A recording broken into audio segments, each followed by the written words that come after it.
Hey there, let me ask you something. What does true treasure even look like? We're going to dive into a really simple story that honestly uncovers a pretty deep secret about where you find the good stuff in life. And spoiler alert, it's probably not where you're thinking. Okay, so picture this.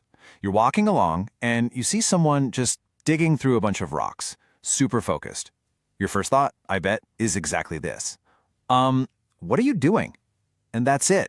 That's right where our story kicks off, with a simple, kind of weird, act of search.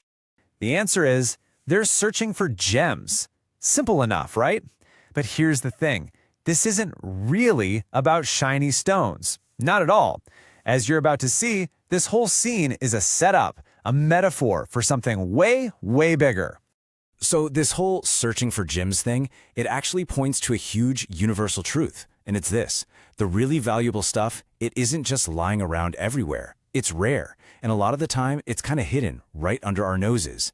This one idea right here is the key to everything we're about to talk about.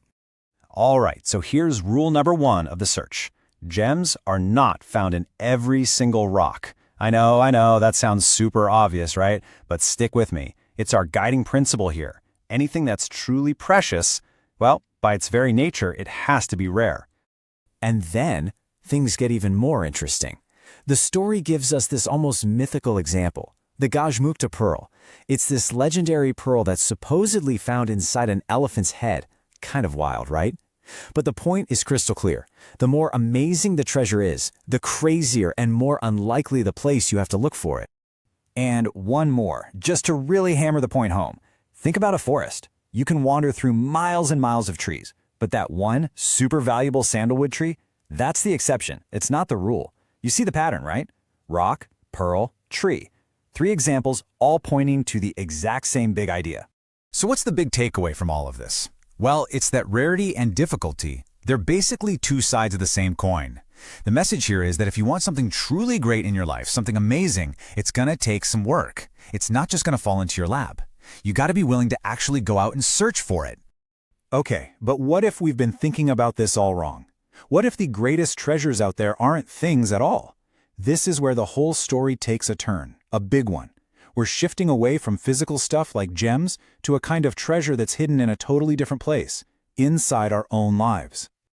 And here it is, the big reveal. The true treasure we've been talking about? It's a true friend. It's described as an excellent and great thing, exactly like those rare gems or that special pearl. That whole search we just followed, it was all a metaphor for this. This is the prize. This is the real treasure. But that leads to a huge question, doesn't it? I mean, it's great to know that a true friend is valuable, but we live in a world where we meet so many people. How on earth do you spot the real deal? How can you tell the difference between a gem and just another ordinary rock? Luckily, we're given a really clear, simple test for this. Think of it like this. On one side, you've got the sweet talkers. You know the type. They say all the right, pleasant things, but maybe there's not much behind it. And on the other side, you've got true friends. The difference isn't about their words. It's about their actions, what they do for you.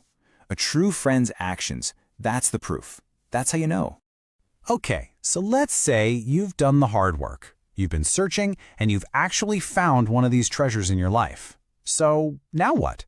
The next step is maybe the most important one of all. What do you actually do with this treasure you've found? And the advice we get is just so simple and powerful.